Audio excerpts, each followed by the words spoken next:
I think we know how they go. Everybody's on board. We have 27 thumbs up, which makes me feel super happy. And it makes me feel all affirmation and happy. And we have 63 people on board, so that's immense. So let's get going. Let's start with a simple one, just to get us used to the interaction. So there's an angry parent in reception. What single word sums up that feeling for you? There we go.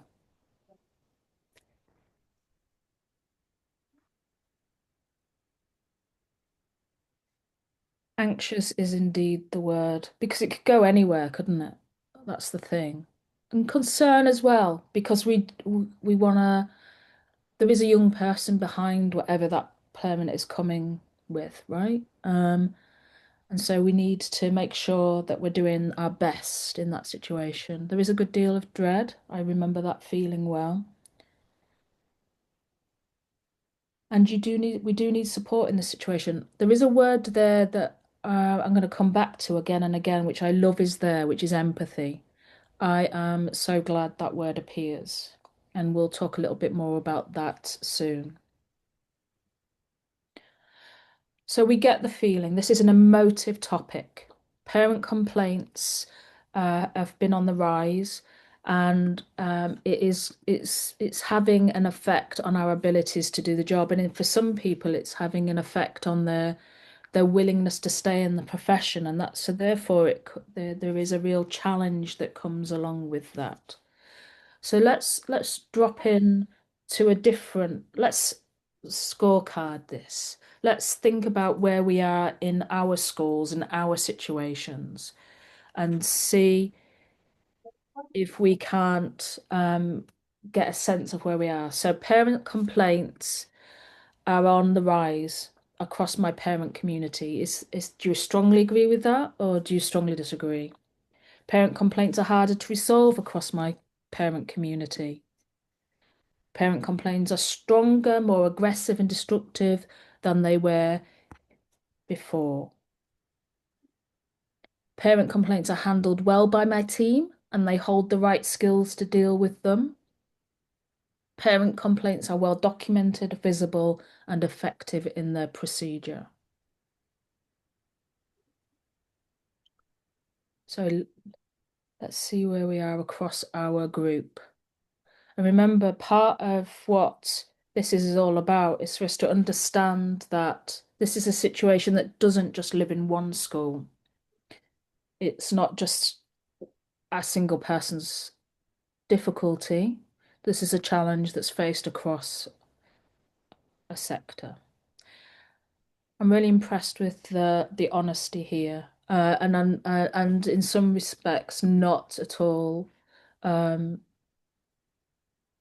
surprised by the outcome. That parent complaints are on the rise, that they are feeling more challenging, but it is not universal. If you look at the bumps across the line on the second one, they're not necessarily becoming harder to resolve for some. It's just that they may be more regular. But they do feel more aggressive and destructive. And then I'm going to go through some data in a moment that's going to help put that into perspective for you, I think. So let's move on. That's an interesting staging post for us. Thank you for sharing and some wonderful research for us to take forward. So this is what we're going to do. We're going to first of all start by reviewing some analysis from our parent survey and research. We're then going to look at the government backed practice that we have worked alongside the DFE and Ofsted to produce. And then we're going to give you a model. I wouldn't say it's a 90-second trick because I think that undermines it, but I do think it's a really easy model that we can give to our teams in order to help them feel confident in delivering a good moment with parents in a difficult time. So let's get started. Let's move through some of the data. Now, disturbingly, there were 5 million formal parent complaints in 2025. 5 million. Now, if you break that down, that's probably one complaint per school per week, which is just an incredible thought. And it's maybe. feels like it's getting worse because the tone is getting worse because of the influence of AI mostly, but also because of social media in the background that tends to amp people up. Some more data for you. So this comes from the Association of College Leaders, School and College Leaders, ASCL. So 67% of school leaders say that parent complaints are rising year on year. So your feeling that you showed in that initial parent complaint scorecard is felt across the country. People believe that it's getting worse. 82% of leaders have been abused, which I just think is dreadful. Nobody deserves that when they're just going to work. Half of teachers consider leaving because of stress.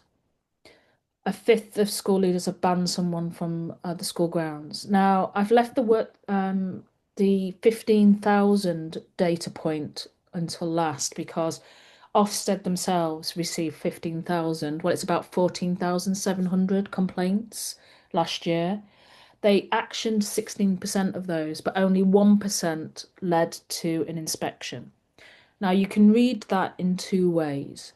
One, the complaints weren't as serious as the parents perceived. Or two, Ofsted themselves and could be not listening to the parent as well, and thereby not necessarily making the parent feel heard in this situation and leaving the parent more frustrated still. But on the other side of things, the parent complaint landscape for parents, there is data to believe that they don't feel like there's any point in complaining because nothing will be done. And if you empathize, if you come with that with some empathy, that will make you realize that they rising frustration in parents. Half of parents believe they have no say in their child's education. 39% of parents see a school complaint 4 times a month on WhatsApp. So if you imagine the drip drip effect of that on parents' perception of your school, that is quite concerning. 34% of parents believe school teachers have become less approachable. A quarter believe there has been a breakdown of trust with their school, leading to what some believe is a breakdown of what is called the social contract, where parents naturally believe that the school means well and does well by their children. Three-fifths of parents who have complained say they were fobbed off by their school, meaning they didn't feel heard, didn't feel seen, and didn't feel like the school actioned their point particularly well. Now, all of those big data points are fine, but all they do is present a problem to us. If we listen a bit harder, we can actually dig into the data and find out maybe how we can do things differently in order to move the dial. That's not to say that this is the school's fault. I'm not a fan of blame at all, but I'm saying as a educationalist, what can we do to move the dial on this? So 22% of parents say they need transparency about decisions. That's the biggest thing that troubles them. So understanding how a school came to a decision would help them feel more involved. They need updates on the complaint progress. So if they do make a complaint, they need an understanding of when they're going to receive a reply. So is it 1 day, 2 days? What is the nature of that reply? So they need to be fully informed of what to expect. In again, to avoid that rising frustration, that rising anxiety. They want that to be faster. And I know what you're thinking because I worked in a school too. Everyone wants things faster in a school.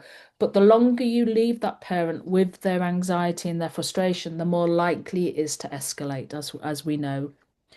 Better training for staff in communication was a request, a more accessible complaints procedure. 9% didn't know what area it was, and only 8% who answered this question felt that their school didn't need to improve.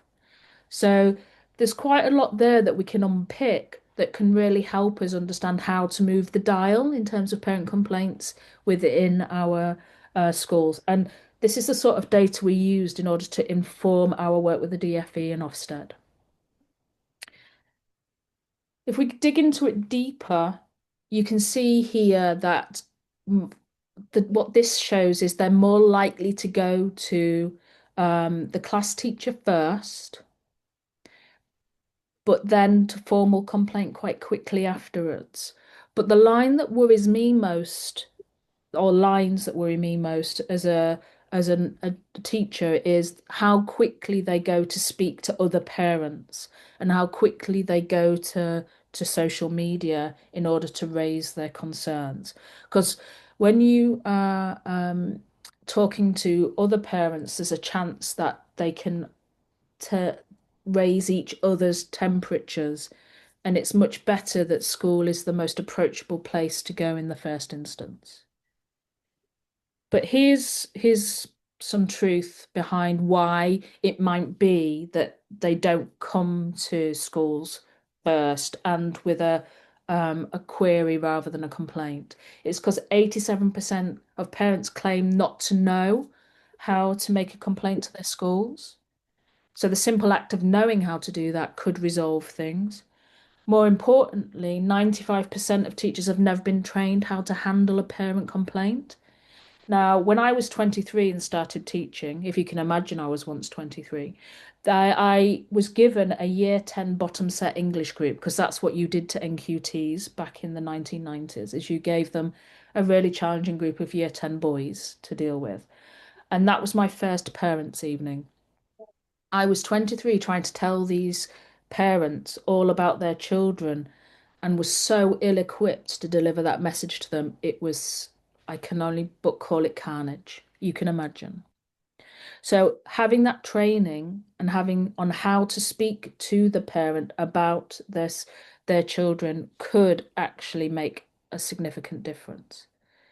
Here's a really pointed one at the end of all of this. So I've given lots of room to empathise for us as educationalists because it's a challenging situation.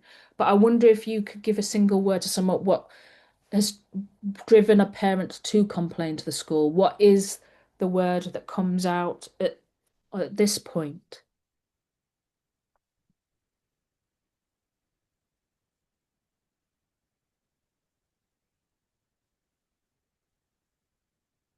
Now, can you imagine how if your anxiety, your concern, your worry and stress meets their frustration, their annoyance, their disappointment, and that um, sheer wealth of negativity of emotion all bundling together into one moment, you can see why it might be a situation that is challenging.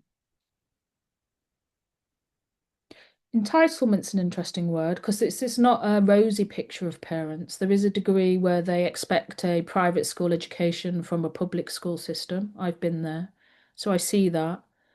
But the frustration, the anger, the annoyance, those are well worth bringing forward. I wonder if fear is there. What about shame? I wonder if that is there because they're turning up and their child has let them down again. Maybe that also comes part of this. Deflection, fair.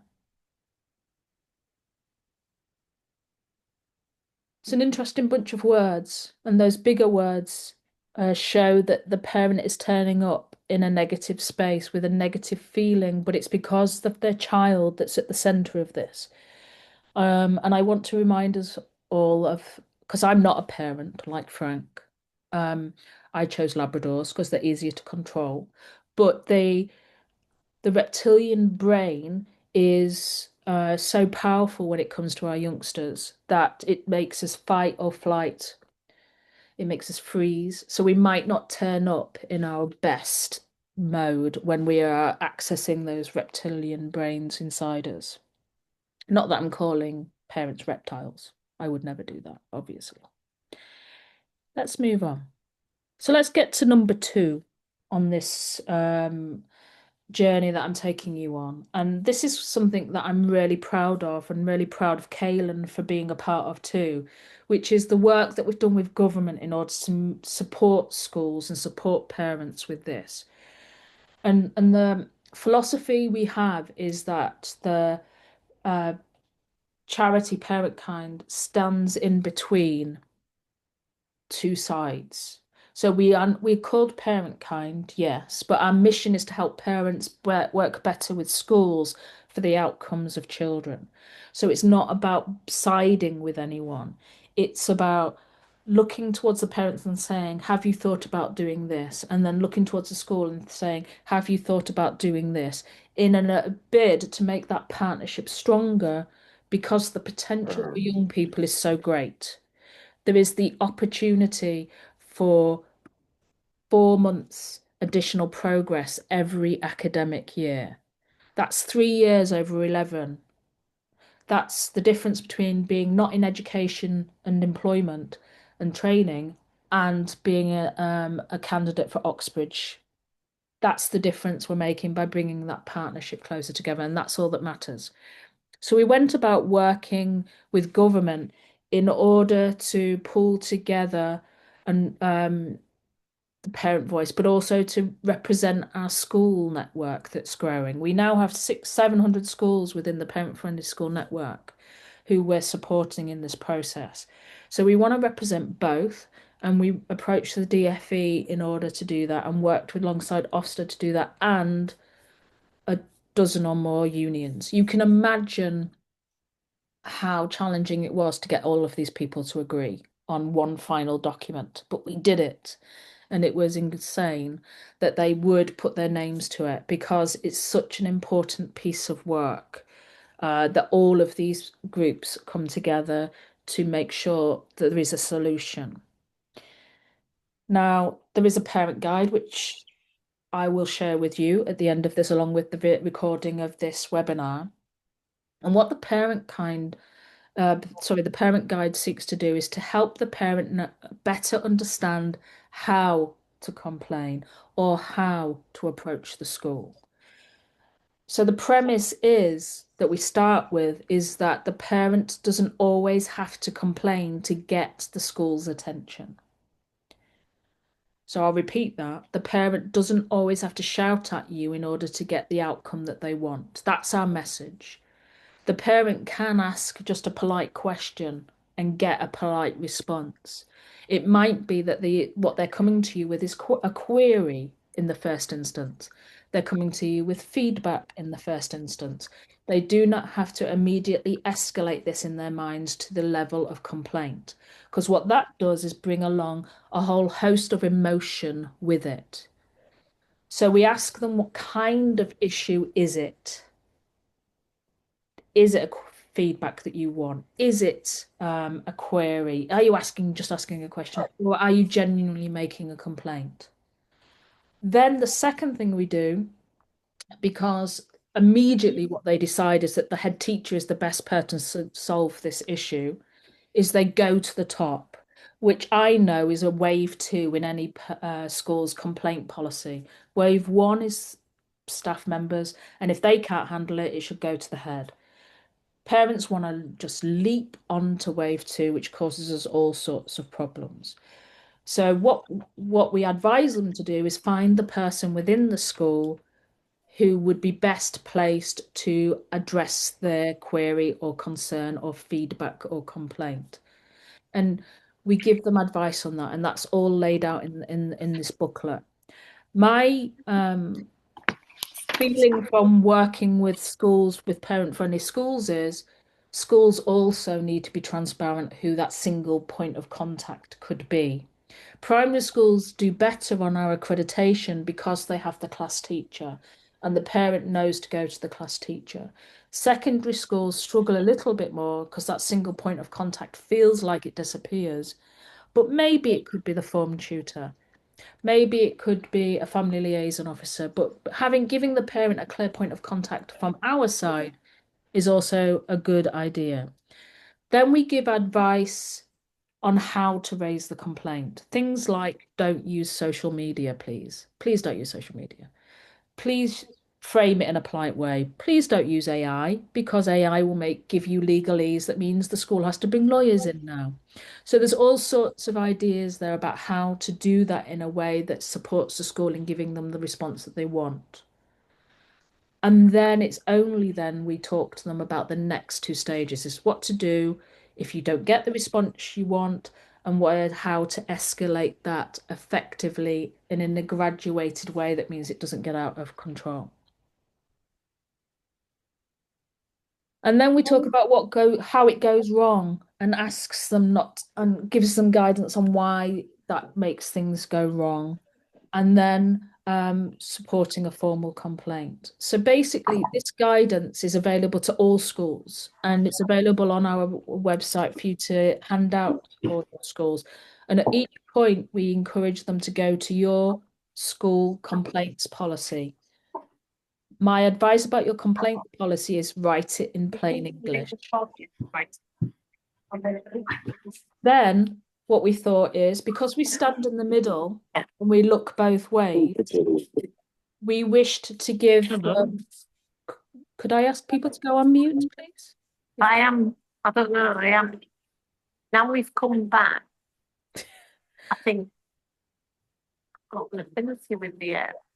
I'm going to carry on and hope. Here we go.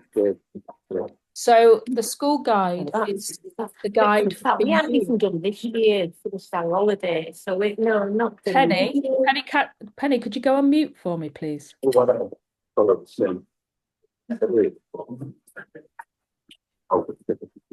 When's the Anything that Carry on. So school guides No, you complaint. can't. when's the Japanese school?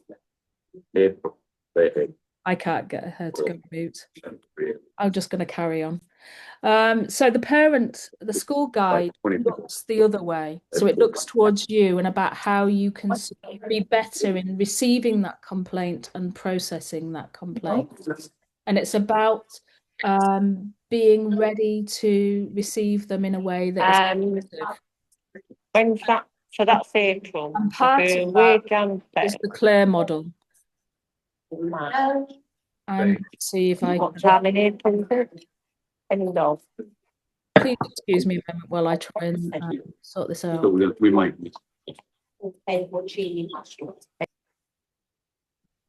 There we go. So I apologize for that. Let's move on. So part of that is the Clear model, which is what we wanted to talk about. And we're going to go back to some interaction now in order to help you with this. And this is just something that's practical guide to help take your teachers through and support your teachers through this process. So here we go. So it's categorize. Everyone loves an acronym, right? We're educationalists. So it's categorize, listen, empathize, ask, and respond. So keep that in mind. So categorize is the same thing we ask of parents. What is actually coming your way? So it's really easy to get emotionally riled up when a parent comes. Like you saw all the words at the beginning, right? That said that the people were concerned about the anxious, frustrated, stressed. But what if they're just coming to give you feedback? What if they're just coming to give you a concern that they have or ask you a question? So when you're speaking to them, it's a really good idea to work out in your head what is it that they're coming with, because that should dictate your response. And it's likely that they're not going to be overly clear about what that is because A, schools are intimidating places to parents. They have their own experiences of school that they're bringing to this process. And equally, they might not know how to express what the problem is well. So it's about listening carefully and making sure you put it into the right band. So let's see if we can do that. This is just a little bit of an exploration of this issue. So James has lost his coat again. Is that a query, a piece of feedback, or a complaint? Ooh, moving dials.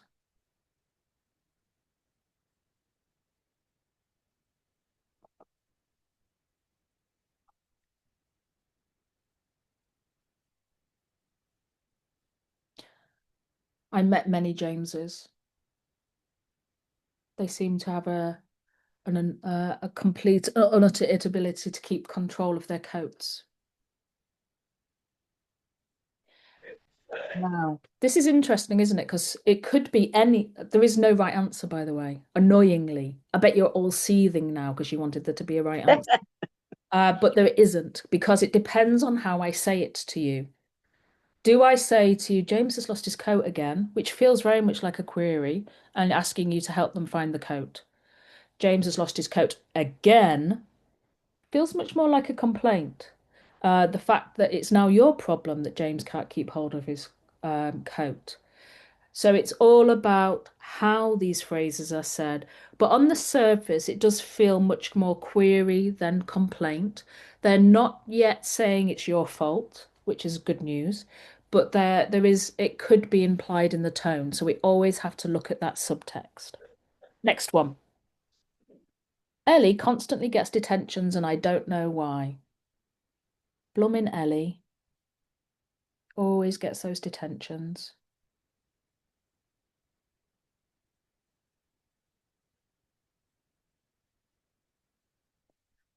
Now, yeah, I think this one's much, it's they don't know why. They're asking you to explain to them and give transparency as to why. And although apps like Clash Charts are brilliant, they do give a lot of access to parents of understanding that their child is seemingly constantly in detentions, but without very much context around it. So this does feel more query, but again, it's all in the tone of voice and it's all in which word gets emphasized, right? And it's all in the body language. So we have to again be very cautious of um, reading into the presentation of the parent, but also empathizing because they might be nervous about speaking to you. Little do you know, but you hold quite a lot of, there is a massive power dynamic between parents and teachers that we might forget as teachers, but the parent doesn't. And they're in their head, they're going to the head teacher's office to meet their old head teacher, and it might affect their tone. Next one. Edward is not enjoying school at the moment.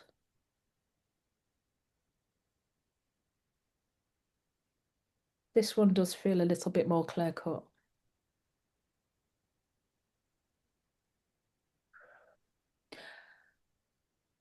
If only parents came and told us that before they told us it was our fault for that.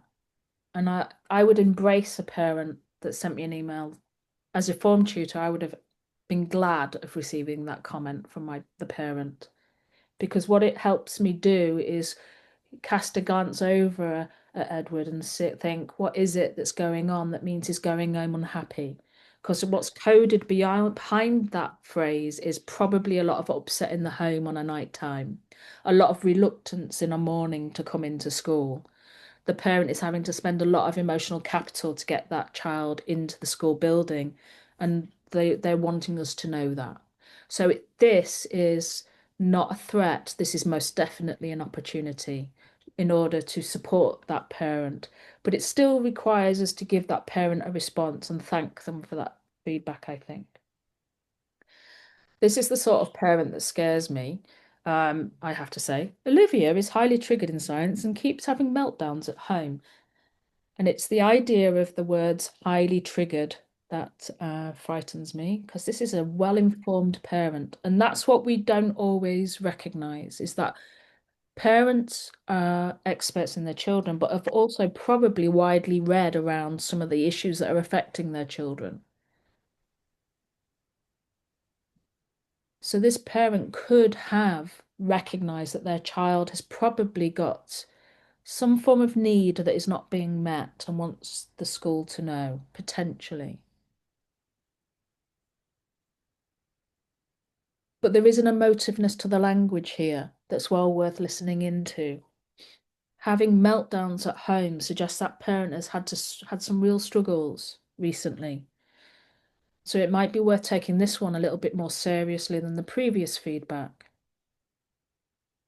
Okay, so what's clear is that categorization is a really good way of keeping what the parent is saying to you into some form of perspective and helping you understand how quickly and how urgently or who should respond. But equally, what's more important is listening effectively, not only to the words that the parent is saying, how they're choosing to say them, and the underlying emotion that is within the way that they're saying that. So listening isn't something always that's just done with our ears. I know I'm teaching grannies to suck eggs now in terms of that idea, but sometimes it's important to remember that the presentation of the parent is as important as the words that they are saying.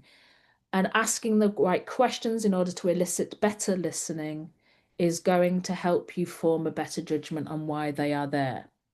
So let's do some self-evaluation. I'm going to be open and honest and say I am rubbish at listening effectively a lot of the time because I always have a lot to say and I'm eager to have my say. So I would do rubbish at this, but let's see how you do. I always listen to understand and never listen just to get my reply in. I know most of you are teachers on this call, so be careful of how, okay. I give the person my full attention and never think about other situations to do or look at my phone. I don't think I'd ever look at my phone if I was listening to a parent, but I might be thinking about my next lesson and or the meeting I was meant to be at. I make an effort to give the person every signal that I am listening with appropriate responses and eye contact. It's really strange that once you mention eye contact, you get really nervous about giving people eye contact. I ask specific follow-up questions that demonstrate I've picked up on the core of what is being communicated. And strangely, that last one is probably the best listening skill of all because it shows that you have listened, digested, and then responded. Now, I think there's some relative honesty going on there. I do believe there is a certain epidemic in teaching to listen to get your reply in because we stand up in the classroom all of the time and we're listening in order to shape the learning, and it's very hard to switch that off sometimes. So I think there is some real thought to be put into that one. The next one is to empathize, and this is really hard, especially when you're approaching a situation stressed or you're approaching a situation where feeling under threat or feeling like this parent hasn't listened the last time they've spoken to you or whatever it is, empathy is both the best solution and the hardest thing to achieve in a situation where you feel under attack. But it is the missing ingredient most of the time.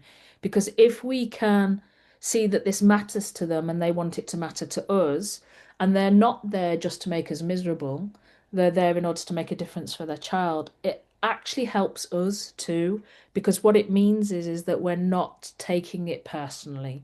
We are seeing it as a situation that needs a solution rather than an attack on us.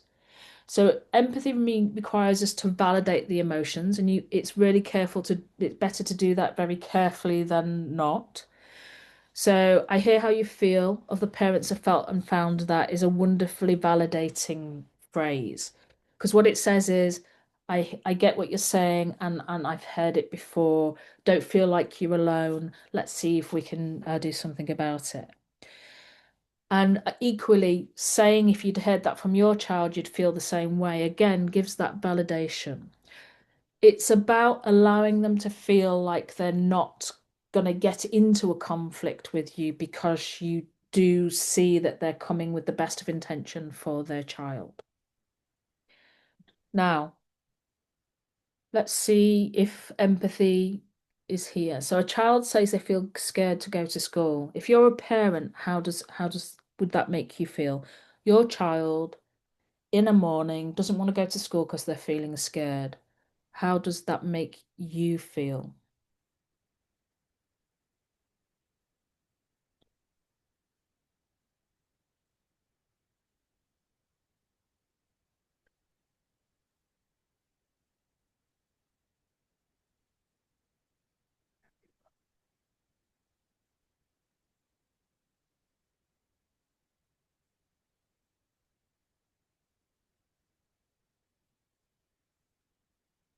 Now, as you can see, there's a whole lot of feeling here. There's a whole lot of require, and one of the things that we do as human beings is we need to act. We need to do something to solve it. We would love the parent in this situation to listen to the child and reassure them and reframe it and help them get to school. But the parent doesn't probably feel like they have enough information in order to do that. So this was what might drive them to you in the first instance, to find out what it is that's making their child scared to go to school, or because they're so protective of their child, walking in and making it your problem through what feels like an aggressive tone of voice. Let's think about it from a different perspective still. So a parent found school challenging.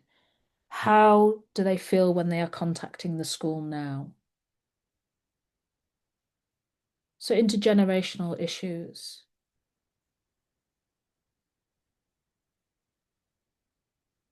Mm.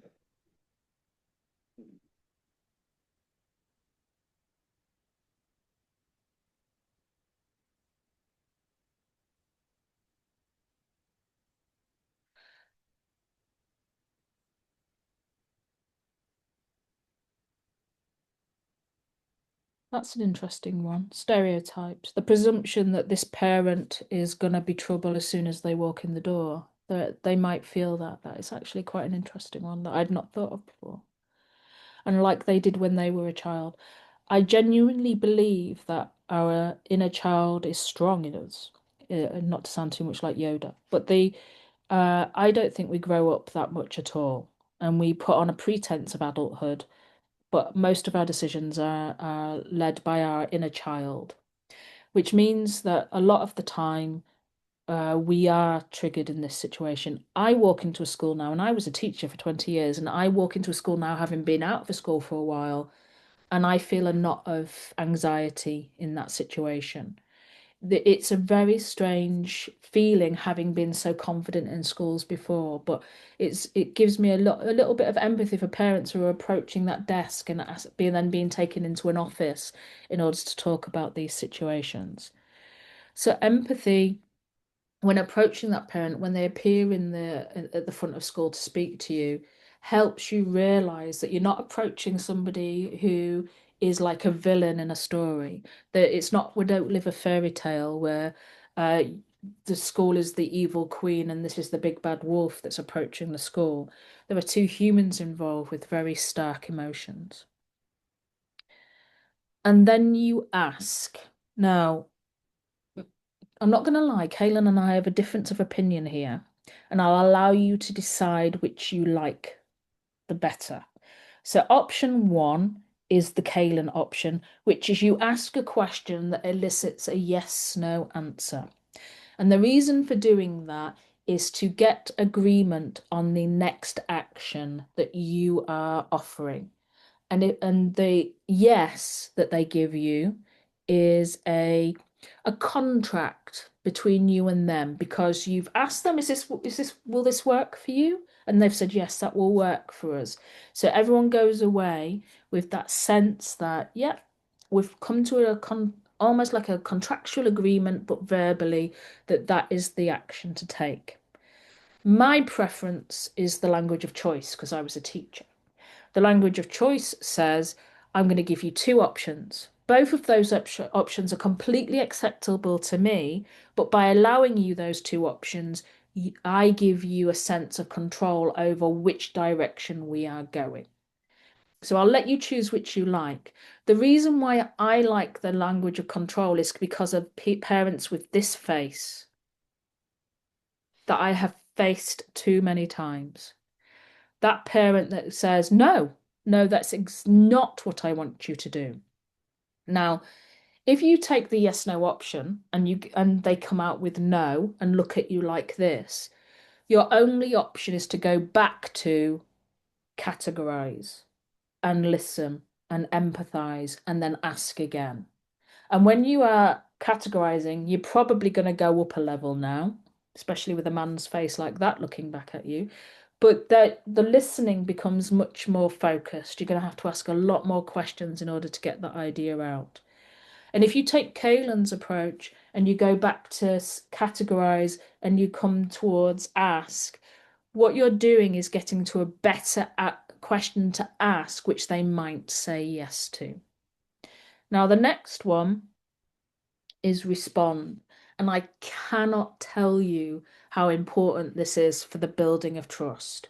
We know it, it's not always possible, but you have to follow up in the way that is promised, in the time that is promised. Because to do anything different is to break the bond of trust that you've created in following the previous steps.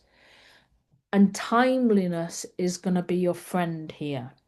Because the longer you leave them believing that you're not going to fulfill your promise, the more emotion is going to rise in that human being, the one that you have just built a relationship with, who you've won over, who believes in you now. That emotion is going to rise the longer you leave them. So what happens in business, which could happen in schools if we view parents as stakeholders in our process, is we could have service level agreements.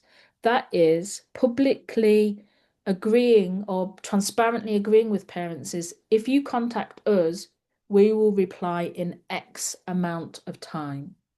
So what are your service level agreements with your parents? How long have you published to them that you will take to respond to their query, their feedback, or their complaint?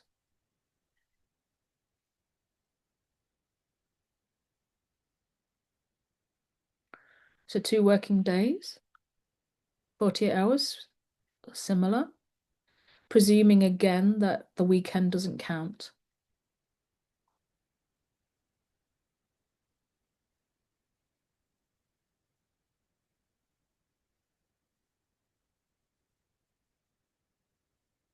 It varies on the complaint, that's fair. 48 hours unless a safeguarding where the response is usually much more immediate. Thank you for apologising for the typo. I am an English teacher, but I didn't notice it. I'm fine. Try telling your friends not to worry about texting you when you once were an English teacher. Honestly, my friends are all really kind of paranoid about messaging me, like I'm gonna tell them they've missed an apostrophe. So there's a lot of difference here, and I would suggest that when you're sitting with those different levels of days and you imagine yourself in the parent's perspective, how it feels to wait, depending on how you felt when you were sending the message. Because the problem with what I said at the beginning, with all of those categorizations, was look at the tone of voice of the parent and look at the way that they're presenting. But the problem is that a lot of our complaints come in via email or text message. In other words, without the tone of voice and without the presentation. So imagine if you've come furious that the coat is lost again. And now what you're doing is giving them 5 days to wait, and your parent is someone who has no money to buy their child another coat. What is building up in those 5 days or those 2 days or that 1 week? But here's the second question. Do your parents understand your service level agreements? Are they aware of them? So in other words, you might know that that's what's expected of you, but do they? So are they just sending a message and waiting without knowledge on what is happening in that time while they're waiting?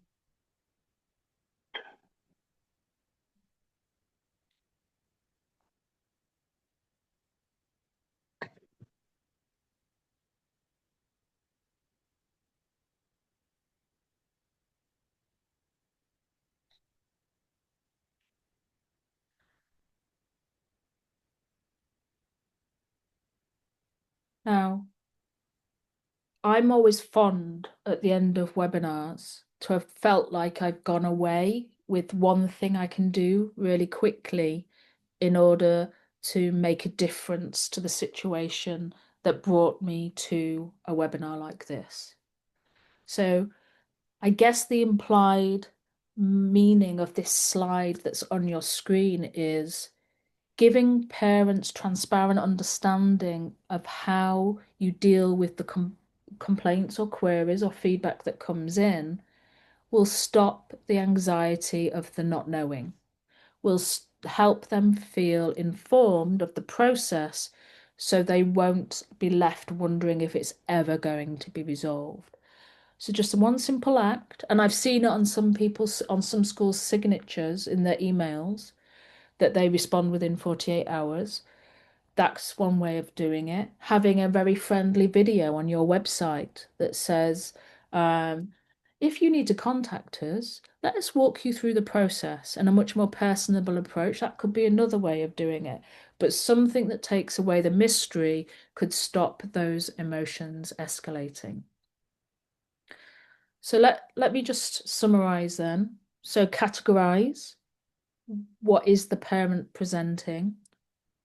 Then listen actively, proactively, and with empathy, knowing that this is a human being with a whole load of story behind them that's coming to you not with one simple sentence, but a whole lifetime probably, and a very strong inner child.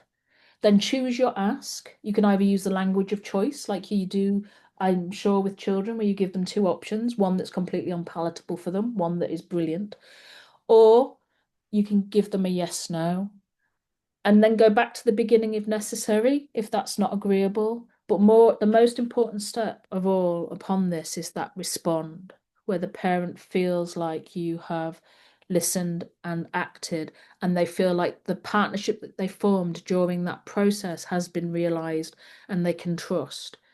And each time you do this, the relationship, that trust grows ever stronger. So if you want the parent's guide, if you would like the school's guide to complaints, you can scan there and you can download them. I will send them out by email anyway, along with the recording of this webinar, so you can check it out. And I'm going to stop sharing, and I'm going to invite you to offer ask questions, because I couldn't check out the chat while everybody was while I was talking. So feel free to come off mute. Feel free to come on camera if you feel so inclined, unless there's little people. And if there are questions you need to ask, feel free to ask them. I will just check out the chat just in case. Okay, so Lorraine asks if you can pause the process. In the teacher's guide, what it says is that you have every right to end a negative situation. You don't have to bear with it.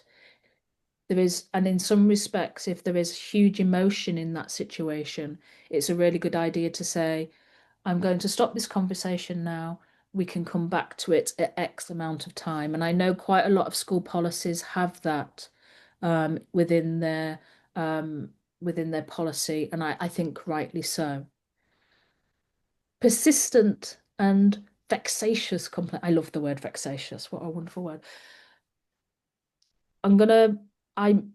I'm not a massive expert in this, but I can tell you what I've heard from head teachers. Are you ready for? So when I've spoken to different teachers during my client work with as an associate, one of the things that somebody said to me sounded so counterintuitive. It jarred me, which is to invite them closer.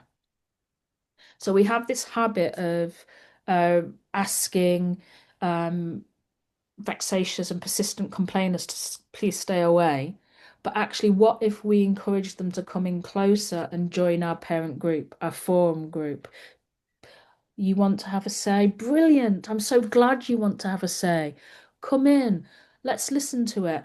Help us shape our policy, etc., etc. So now that makes me feel a little bit sick as a teacher, because I don't want to face that. But maybe the invitation alone is enough to take away some of that vexatiousness, because that's based on frustration, an idea of not being heard. Interested in how to handle serial complainants. Hopefully that has helped. Any keeping going, thank you. Thank you. The video on the website is a really nice idea.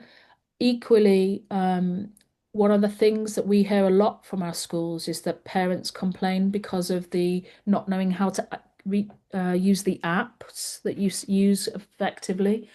So one school the other day told me that their Bromcom was sending out, for every one message the school sent, it was sending 100 times.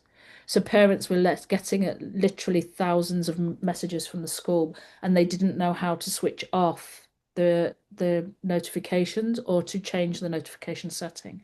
So sometimes it can be a matter of putting a video on your website to say, let me walk you through Bromcom, or let me walk you through Arbor, or let me walk you through Class to show you how to use it so that it works effectively.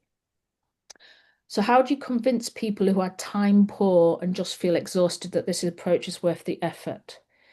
I know it's not a facetious question, Scott. I hear you. My my my pushback will sound trite, and I don't mean it to, but you will gain time back if you build supportive relationships. So all that will happen is if you feel it too exhausted to address it, is that it will get worse and you'll get more and more exhausted. So it's about, where do you start? And this is a simple model to use within the moment, but can build that partnership, build that trust, and break down the barriers that means you won't get more and more and more, and it won't escalate.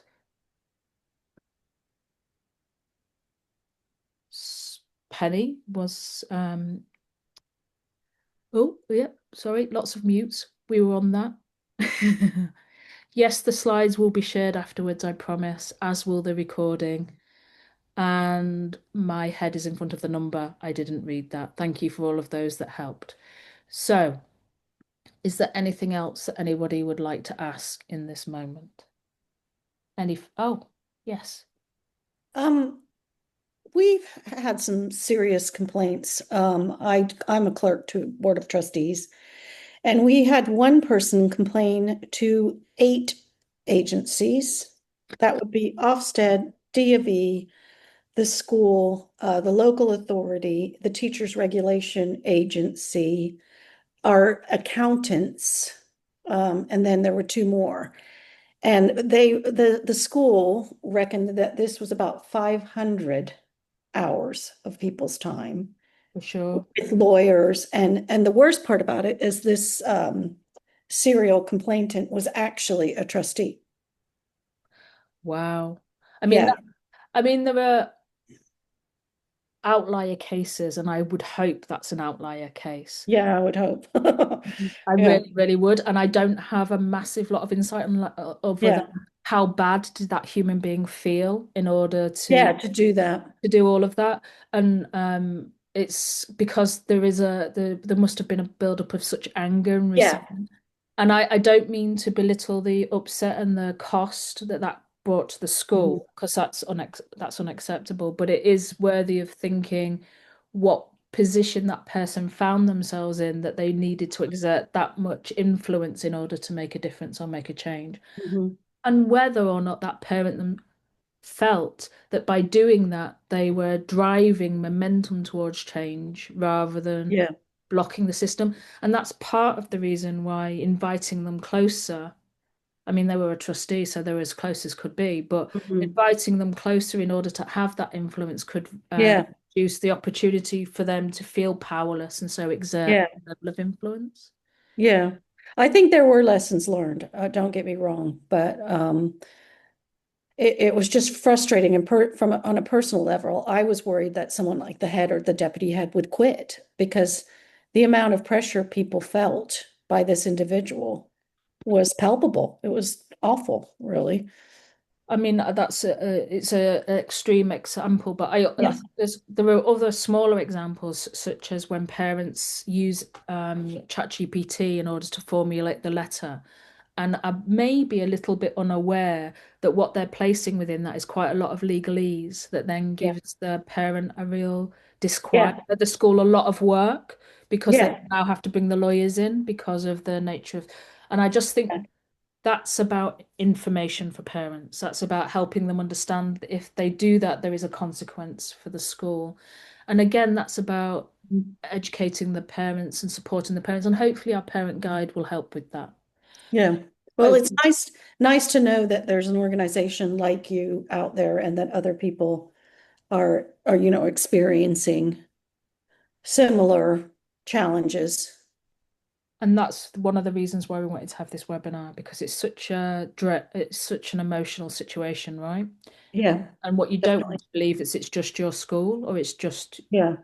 your organization, when it's actually a situation that's born of something that we're hoping to solve, bringing parents and schools closer together so that partnership is built on trust, built Mhm. on belonging, and all of those sorts of things. Mhm. There are more questions coming in. It's helped. Thank you. I'm glad it has. What can the governing body do to support SLT HT with complaints? Now, I also saw earlier about the idea that it gets to the head teacher too soon, and then from the head teacher to the trust, and then from the trust to the governors and to the etc. and so on. The best thing to do is to keep it at level 1, obviously, but the best thing to do is then to help the parent understand how to keep it at stage 1 of your complaints process. How can you help them know which teacher to go to that will be able to resolve that situation quickly and without the need for the head teacher to be involved? Because often the head teacher is not the best person placed to know how to solve that issue, but the teacher on the ground is. So let me just give one more scan. Some parents do simply like to cause trouble, and that is also a possibility, and possibly again intergenerational of getting their time back after their time at school. I'm going to call a halt to that because we have passed time. I will promise to pass on this recording and everything to do with it, and I thank you for attending. I very much hope this has helped, and I hope to see you in future sessions. Thank Have a lovely evening, everyone. Make it restful. Thank you. My cat genuinely wants to be involved now, just because it's 5 o'clock and it's tea time. Thank you. It's my pleasure.